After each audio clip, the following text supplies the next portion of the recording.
Bonjour et bienvenue sur Tech with Fabrice et dans cette nouvelle vidéo de notre playlist Linux, les bases indispensables. Aujourd'hui, on plonge dans l'une des commandes les plus puissantes et les plus polyvalentes de Linux, la commande find.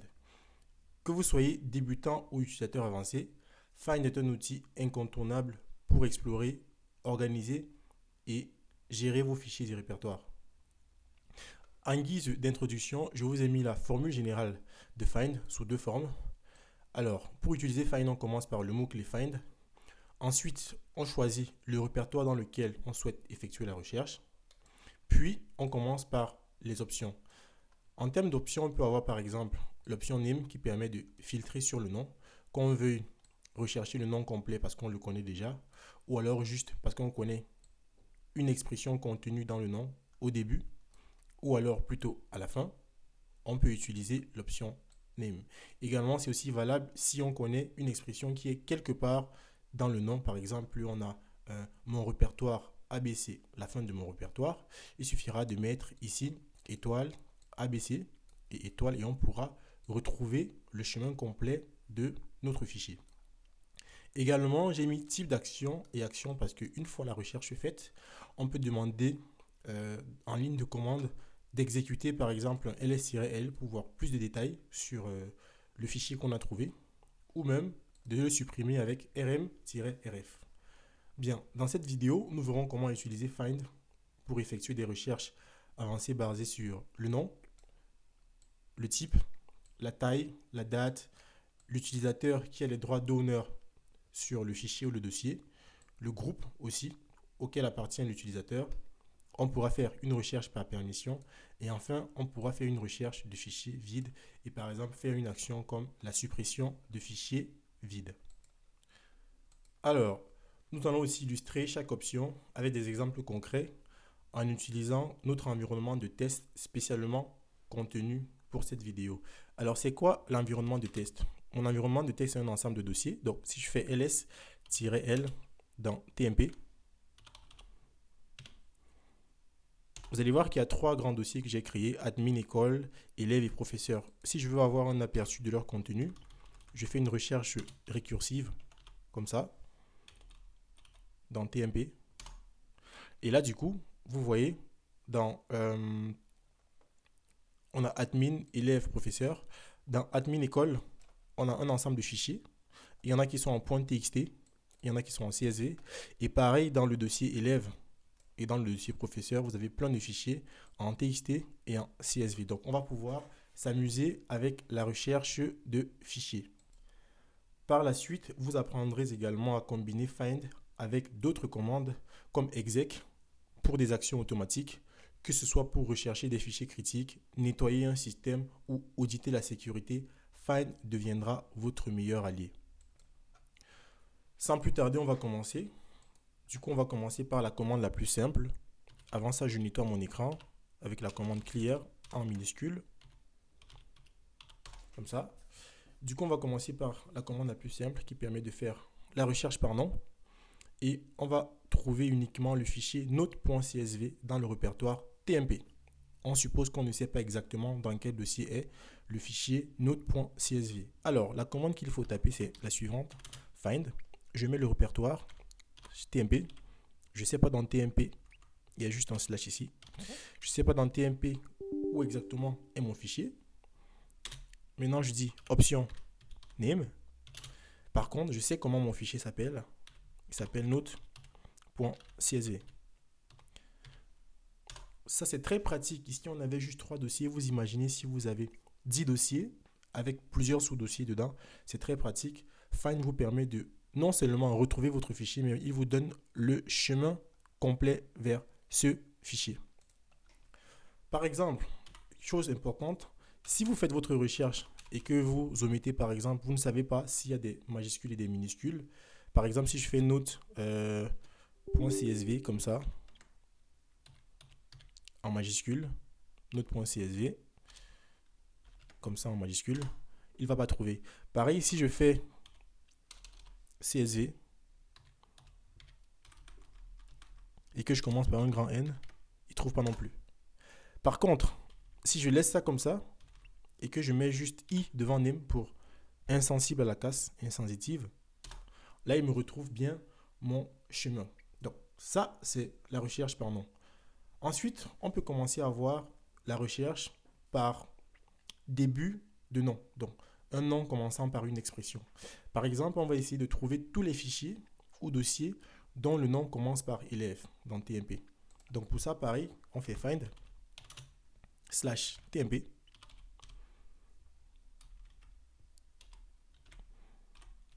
Dont le nom commence par élève. Donc, du coup, ça veut dire que au début, on a un début d'expression qu'on ne connaît pas.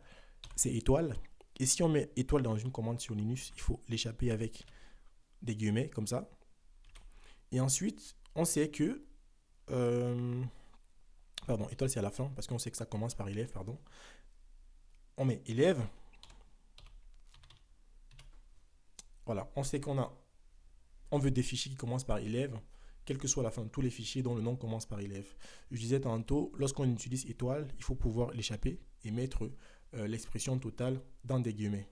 Donc si on fait ça, qu'est-ce qu'il nous dit? Il faut juste préciser l'option -name. Hop, il dit on a TMP élève. Ok. TMP élève, il trouve tous les noms qui commencent par élève. Donc là, il trouve juste un dossier. Dossier élève, c'est normal parce que c'est le seul élément qu'on a qui commence vraiment par élève. Mais je sais que il y a, par exemple, si je recherche quelque chose qui commence par M, là, vous allez voir l'efficacité parce qu'il va nous trouver plus d'éléments. Et ça nous permet de raisonner un peu par dichotomie et de commencer à resserrer ou à réduire le champ de recherche. Donc là, je peux faire find, par exemple.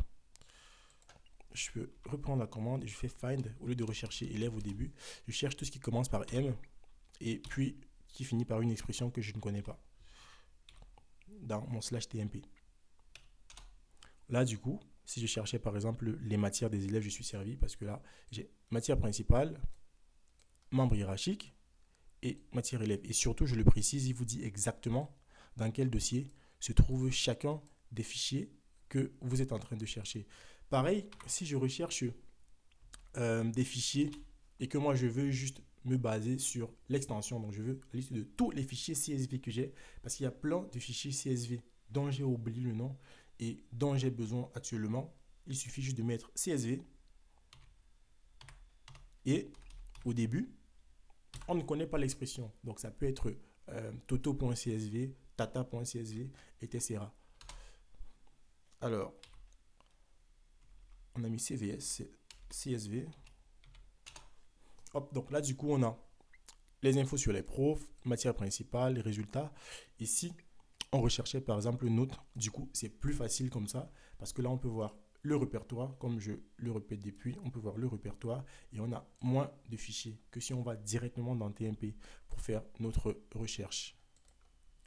Enfin, en termes d'expression et de nom, on peut également faire une recherche suivant le critère nom contenant une expression. Par exemple, moi, je veux tous les fichiers ou dossiers qui comprennent i ou in. Donc, du coup, ce qu'il faut faire, c'est find, pareil, dans TMP, parce que je sais que c'est là, il y a tout ce que je cherche.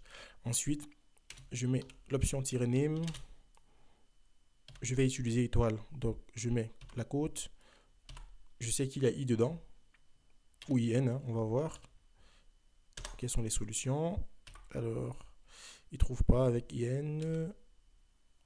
C'est normal peut-être parce que j'ai pas mis l'étoile à la fin, parce qu'on a dit au milieu d'un mot.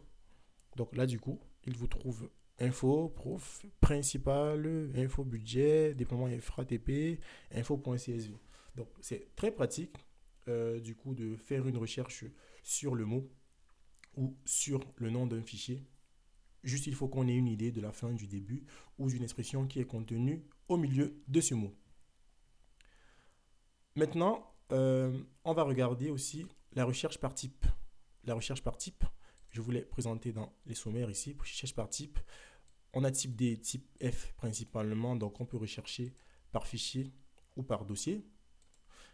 Alors, par exemple, toutes les commandes que j'ai tapées ici, déjà, je peux faire find /tmp.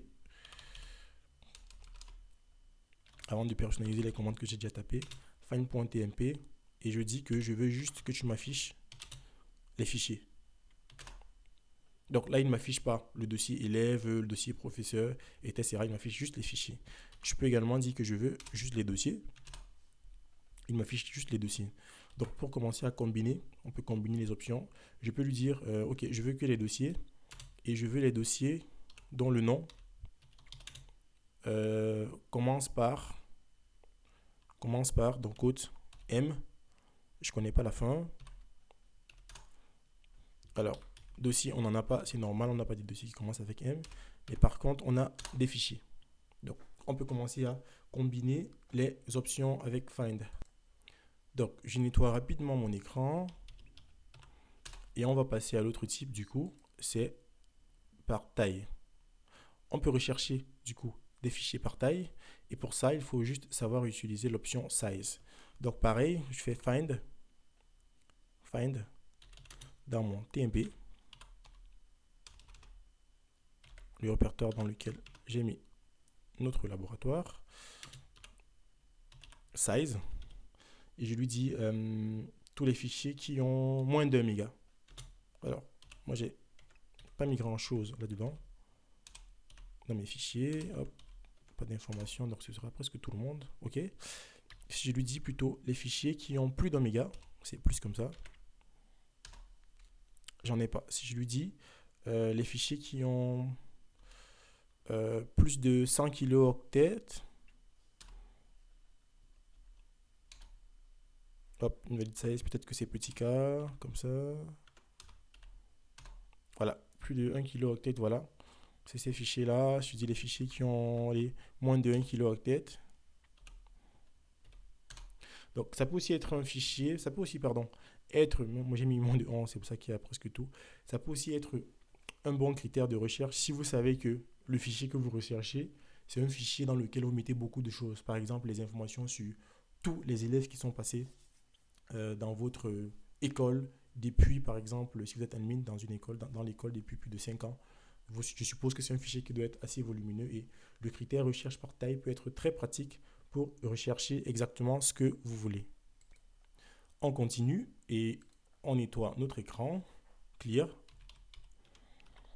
Et maintenant, on va aborder la recherche par date. Rechercher par date peut permettre, par exemple, d'accéder, de voir tous les fichiers qui ont été accédés dans les 2 derniers jours. Alors, accéder, c'est quoi? C'est l'option et time.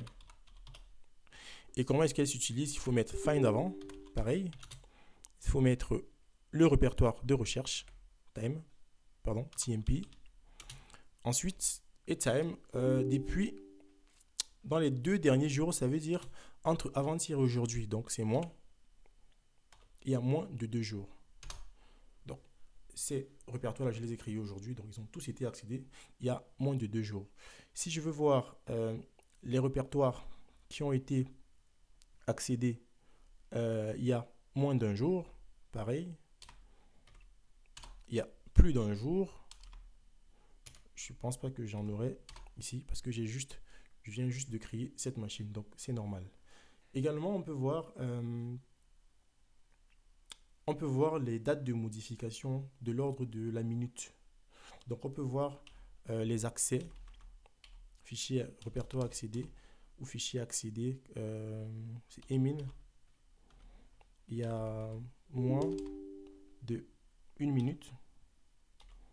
Là, on n'a aucun répertoire parce que depuis je vous parle, je suis entré dans aucun répertoire ou aucun fichier. Il y a plus de 1 heure. Non, on peut pas faire en heure. Plus de 60 minutes. Alors, plus de 5 minutes. Là, on retrouve les répertoires. Donc, vous pouvez jouer sur les minutes aussi. Donc, ça, c'est l'accès. Après l'accès, on a également la création. Donc, pour la création, c'est C. C'est en fait création et modification aussi des métadonnées, C. Et au lieu de aTime, time, ça va être cTime, comme ça. cTime, on va mettre quoi? 1 jour, ça sert à rien. On va mettre moins d'1 jour. Parce qu'on a créé cette machine aujourd'hui, parce qu'on a fait date d'aujourd'hui. Donc création date de moins d'1 jour, ok. Maintenant, modification de contenu plus création, parce que c'est considère et la modification des métadonnées. Métadonnées, ça veut dire aussi si je modifie les permissions, par exemple. Donc, on va pouvoir tester ça avec l'option minute. Moins d'une minute, logiquement, je pense qu'on n'aura rien. Maintenant, si je modifie les permissions de quelqu'un, je peux modifier les permissions de qui? Par exemple, je vais dans élève, ls-l de tmp élève. Alors, dedans, qui a les permissions? C'est l'adjoint du directeur. OK. C'est l'adjoint du directeur. Adjoint du directeur. Par exemple, sur le fichier fourniture, je vais modifier les permissions. Pour modifier les permissions, c'est chmod. Chmod. Là, par exemple, on a l'utilisateur qui a des accès en écriture ici. Groupe accès en écriture. Ça correspond à quoi? Ça. Lecture plus écriture, c'est 6. Juste écriture, je pense que c'est 4. Juste, pardon, lecture, je pense que c'est 4. Donc, du coup, on peut le faire soit comme ça, soit avec les lettres. Chmod, je fais G, groupe, plus write, donc accès en écriture également, sur TMP, élève, fourniture. Changing permission, operation not permitted. Donc, il faut être en sudo. Je mets sudo, comme ça. Password for Fabrice. Je mets mon mot de passe. Maintenant, si je vérifie, encore, les permissions ont changé. Donc, on est passé de read and nothing pour les groupes à read et write pour les groupes. Donc, du coup, vu que j'ai modifié ça, si je réutilise ma commande ctime là, hop, il y a moins d'une minute, il me dit il y a eu un changement sur le fichier fourniture dans le dossier élève. Donc, lui permet de voir les métadonnées. Il y a une autre commande qui permet de voir la création aussi. C'est mminute. Donc, si je crée un nouveau dossier que je vais appeler allez, mkdir. Oui, mkdir. Make directory.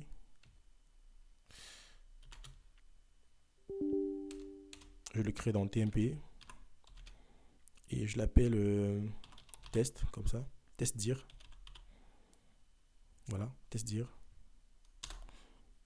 Je l'appelle testdir. Je fais ls de TMP pour voir s'il a vraiment été créé. Ok, il est là. Testdir.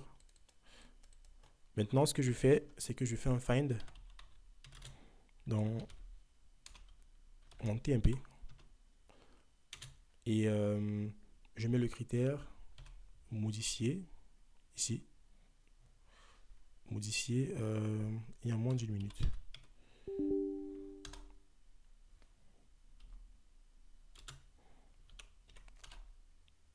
Voilà, il me dit testdir. Donc ça, c'est vraiment pour juste les contenus. Et cmin, c'est pour cmin. Donc celui-là, c'est en général que ce soit time ou cmin, comme ça. C'est pour la modification et du contenu, donc c'est-à-dire création du dossier, insertion de quelque chose dans un fichier et des métadonnées. Donc si vous modifiez les permissions. Mmin, c'est juste pour la création, donc que ce soit mtime ou mmin. La seule différence, c'est que là, à time, on compte les jours et à min, on essaie de filtrer suivant les minutes. Et enfin, -a, c'est juste pour l'accès. Donc, on peut avoir à time ou à min, comme sur les deux autres commandes. Donc, voilà du coup pour le filtrage en se basant sur le critère temps. Donc, je nettoie mon écran avec la commande clear. Et on peut continuer. Maintenant, on va aborder la recherche par nom d'utilisateur. Donc, je vais jumeler cette partie. Recherche par nom d'utilisateur, recherche par nom de groupe. Parce qu'avec les deux types de recherche se ressemblent un peu. Et on peut également rechercher avec les identifiants des utilisateurs, donc user ID, UID, et les identifiants des groupes GID. Donc, on va commencer par la recherche par utilisateur. Si je fais ls C'est pratique pour savoir quels sont les utilisateurs qu'on a sur notre système d'exploitation. On en a trois, on a adjoint, directeur et Fabrice. Et enfin, pour rappel, si je fais ls-l, juste pour que on reste ensemble, de /tmp, on peut voir un peu sur tous les dossiers qui a accès. On a accès sur et adjoint qui a accès sur élève, adjoint également sur professeur, directeur sur admin, et ça c'est moi qui l'ai créé, textdir, c'est moi qui suis owner. Donc ça c'est les personnes qui sont owner, directeur sur tout ce qui est admin école, élève sur tout ce qui est, adjoint sur tout ce qui est élève, et adjoint également du directeur sur tout ce qui est dossier de professeur. Donc je nettoie ça.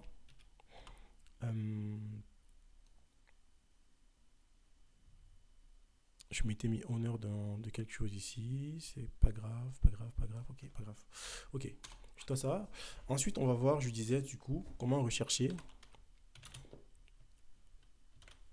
en fonction du critère user. Donc, on continue dans TMP. L'option qu'il faut mettre, c'est juste user.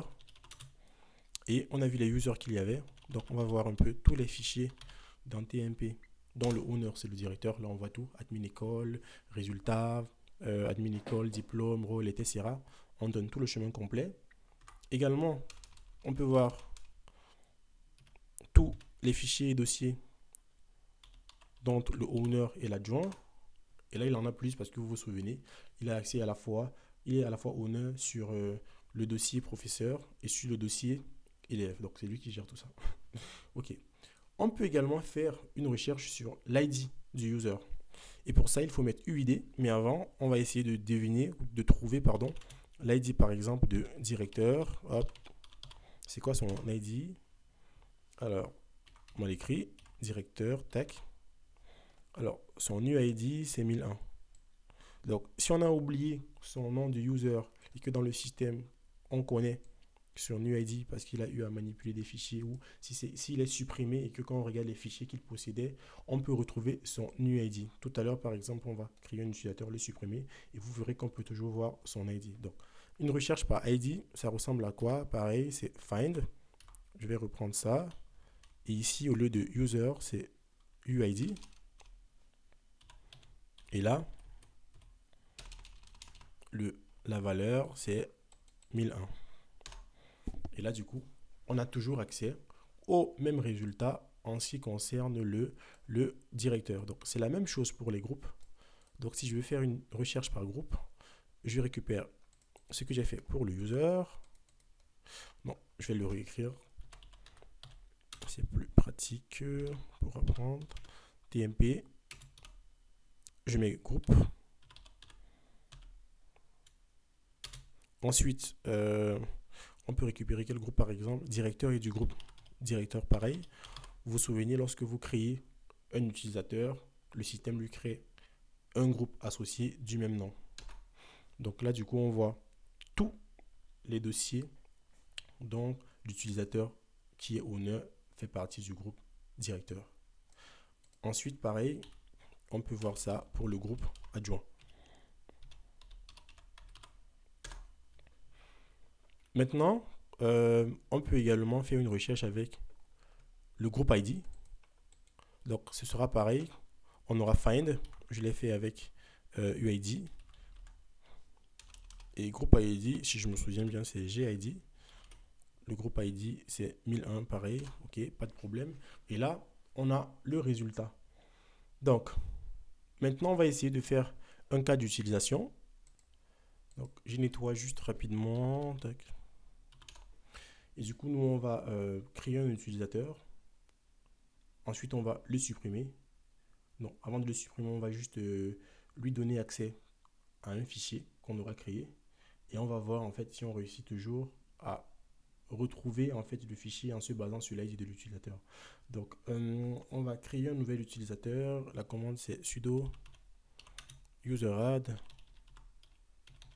On peut même lui imposer un ID. Bon, je vais l'appeler supprime user. Utilisateur à supprimer, supprime user. Ok. Useradd supprime user. Maintenant, si je fais ID de supprime user comme ça. Ok, donc je vois ici son UID, pas de problème. Ensuite, je crée un fichier qui peut appartenir à cet utilisateur là. Donc pour créer un fichier, c'est touch. Donc je mets en sudo touch. Je le mets dans tmp test. Je crée un fichier de test. Et sur la même ligne, je peux lui donner les droits. Alors je peux le faire en signe. Je peux lui donner les droits. Allez, combine de commandes. Commercial. Je peux lui donner les droits sur le fichier change owner. Et du coup, j'utilise son ID que j'ai récupéré ici pour les droits. Change owner, je mets son ID et je mets le chemin vers le fichier. tmp test fichier, celui-ci. Voilà. Ok. Du coup, si je fais ls-l de tmp test fichier, dans cette file of directory, c'est normal. Il manque quelque chose, il manque le slash ici devant. Alors, c'est supprime user qui possède, qui est owner sur le fichier, il est du groupe root, ok. Ensuite, les droits read write pour le owner, read seulement pour le groupe et read seulement pour les autres. Donc du coup, si je supprime l'utilisateur sans supprimer le fichier, la commande peut supprimer l'utilisateur sudo userdel. Je mets le nom de l'utilisateur, il s'appelle supprime user comme ça. Hop, je le copie. Il y a juste un espace avant. Alors, il est supprimé. Si je fais ls du fichier, ls-l de tmp test fichier, le fichier existe toujours, mais au lieu du nom de l'utilisateur, j'ai son ID. Ça veut dire quoi? Ça veut dire que si je veux trouver un fichier pour un utilisateur qui est supprimé, je peux toujours faire la commande find UID si l'utilisateur n'existe plus, parce que user ça va pas marcher. UID, l'UID correspondant. J'ai juste oublié de préciser le répertoire dans lequel il se trouve. Allez, on va recommencer ça. Find dans tmp selon l'UID 1003. Et là, il me dit l'utilisateur 1003 possédait le fichier test fichier. Donc, voilà à peu près l'importance de la recherche en se basant sur le nom d'utilisateur ou sur l'identifiant d'un utilisateur ou même d'un groupe. Maintenant, je vais nettoyer mon écran comme à l'accoutumère et on va passer à la recherche par permission. Par permission, c'était dit que le mot-clé, c'était, l'option c'était perm et là on peut avoir le numéro de permission, mais on peut aussi avoir, vous allez voir, les lettres de permission, c'est-à-dire exécution pour X, écriture avec W et lecture avec R pour read. Donc du coup, comment rechercher par permission? Ce qui peut être intéressant par exemple, c'est de voir sur notre système si il y a un fichier sur lequel tout le monde a tous les droits. Bon, ça c'est dangereux. Du coup, on peut faire ça avec /tmp pour le répertoire. Ensuite, on se dit l'option perm et tous les droits c'est 7. Donc 7 pour le user, 7 pour le groupe et 7 pour les autres. On n'a pas de fichier, donc c'est une bonne chose. Maintenant, on descend d'un cran, 776. Je crois que là, on va rien trouver, ce qui est plutôt une bonne chose. 754, 755. Voilà, on a des choses parce qu'il y a des fichiers sur lesquels, en fait, l'utilisateur a tous les droits, donc c'est-à-dire lecture, écriture, exécution. Le groupe peut avoir les droits de lecture et exécution, pas écriture, donc il ne peut pas modifier. Il peut juste exécuter et lire. Et enfin, les autres ont les mêmes droits que le groupe. Donc voilà comment on fait les recherches avec permission, mais on peut aussi faire l'inverse et regarder les fichiers sur lesquels les gens n'ont pas les permissions. C'est-à-dire, ce qu'on peut faire, c'est juste l'inverse. Au lieu de faire 755 par exemple, on met un point d'exclamation avant l'option. Et là, il nous montre le contraire de la première commande, donc les fichiers sur lesquels il n'y a pas de droit 755. Alors, ensuite, on peut aussi faire la recherche par permission en utilisant les lettres. Donc, par exemple, je peux rechercher dans /tmp. Alors, j'ai un problème avec le slash là. tmp. Tous les fichiers dont la permission des autres ou les autres ont le droit en lecture. Mais pour mettre ça ou égaler une expression comme ça, il faut mettre slash. Et là, il nous montre tous les fichiers dont les autres ont le droit en lecture. Donc si je prends ça juste pour vérifier, et je fais ls-l pour qu'il m'affiche tout, je vois bien que les autres ont le droit en lecture. Donc voilà pour cette partie-ci. Donc pour un besoin de sécurité, vous pouvez avoir besoin de savoir sur quel fichier est-ce que les utilisateurs ont beaucoup de permissions ou moins de permissions. Est-ce que le groupe, en fonction de qui est dans le groupe du dossier, est-ce que le groupe a les droits d'exécution, etc., etc. Donc maintenant, on va parler de recherche de fichiers. Je pense que c'est le dernier point, de fichiers vides. Recherche de fichiers vides. Et c'est avec l'option empty. Donc comment trouver des fichiers qui sont vides sur notre système? Alors, il faut faire find. Toujours préciser là où on veut faire la recherche. Et mettre l'option empty. Donc, la plupart de nos fichiers sont vides parce qu'on les a juste créés et on ne les a pas remplis. Donc, on peut également décider de supprimer les fichiers qui sont vides. Mais pour ça, on va s'entraîner et on va créer des fichiers vides pour le test, en fait. Du coup, je vais me mettre dans un... Je vais créer un dossier. Du coup, je vais créer un dossier mkdir dans tmp. Que je vais appeler delete directory. Comme ça. Et dedans, je vais créer des fichiers. Touch dans... Hop. Bon, je veux pas qu'on évite. tmp delete directory. File 1. .txt.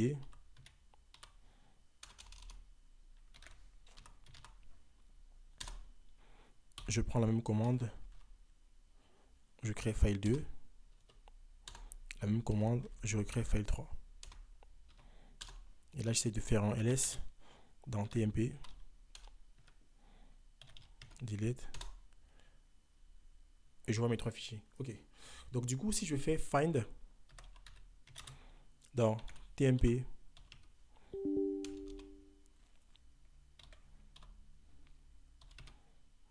delete. Donc, j'isole un peu ce qu'on va faire pour ne pas, en gros, vous avez compris, supprimer tous les fichiers que j'ai créés si haut, parce que la plupart d'entre eux, sinon tous, sont vides. J'ai rien mis dedans, mais c'est une belle arborescence qu'on pourra continuer à utiliser dans la suite. Donc, si je fais find ici et je mets l'option empty, il me supprime bien les fichiers qui sont vides. Si par exemple, je remplis l'un des fichiers, donc je fais nano, par exemple, hop, je prends le fichier 3. .txt, je mets du contenu dedans. Je mets du contenu, data, je mets quelque chose dedans.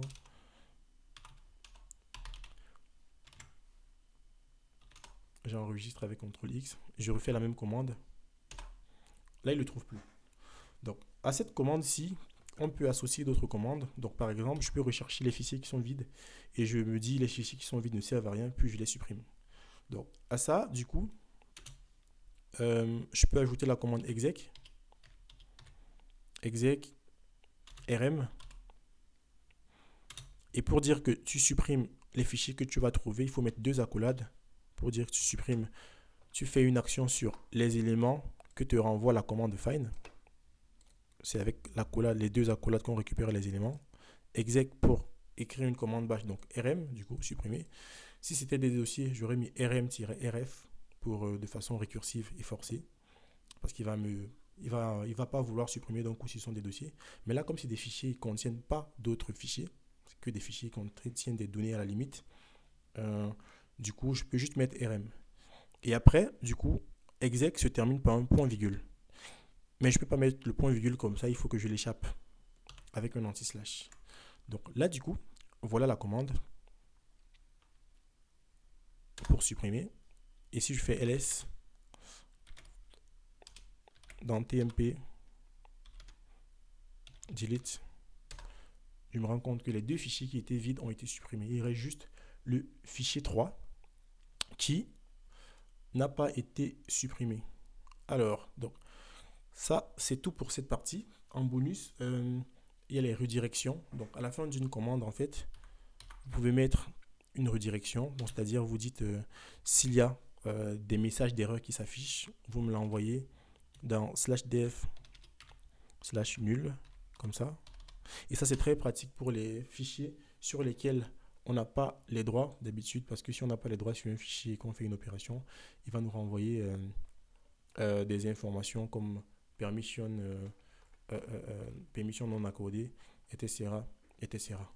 Donc, voilà, nous arrivons donc à la fin de cette exploration de la commande find. Comme vous l'avez vu, cet outil est vraiment incroyable, puissant et flexible. Il permet de répondre à tous vos besoins de recherche de la plus simple de la plus simple des façons. Et en fait, c'est très pratique parce que avec ça, on peut faire des scripts. Par exemple, pour tous les matins, mettre des scripts dans la grande table, on aura l'occasion de voir ça, pour supprimer des fichiers trop pleins ou des fichiers trop anciens qui datent d'une certaine période, qui sont là depuis, je sais pas, 1 an, 2 ans, 3 ans, etc. Donc, dans cette vidéo, on a couvert les recherches basées sur les noms, les types, les dates, les permissions et bien plus. Donc, on a vu aussi les recherches sur les fichiers vides, les recherches par groupe et par utilisateur. Comment utiliser Find pour résoudre des problèmes réels comme l'identification de fichiers sensibles et inutiles. Donc, ça, c'est les fichiers vides. Et enfin, je vous ai montré une autre option d'utilisation comme le fait de renvoyer le résultat dans /def/nul. Donc, si vous avez appris quelque chose de nouveau aujourd'hui, n'hésitez pas à liker la vidéo, à la partager, à vous abonner, et ainsi de suite. Et j'espère qu'elle vous plaira. Je vous laisse mettre tout ce que vous pensez en commentaire. On s'améliore chaque jour. À bientôt pour une nouvelle vidéo où nous continuerons à explorer les fondamentaux et les outils essentiels de Linux et même de l'IT en général. Merci beaucoup.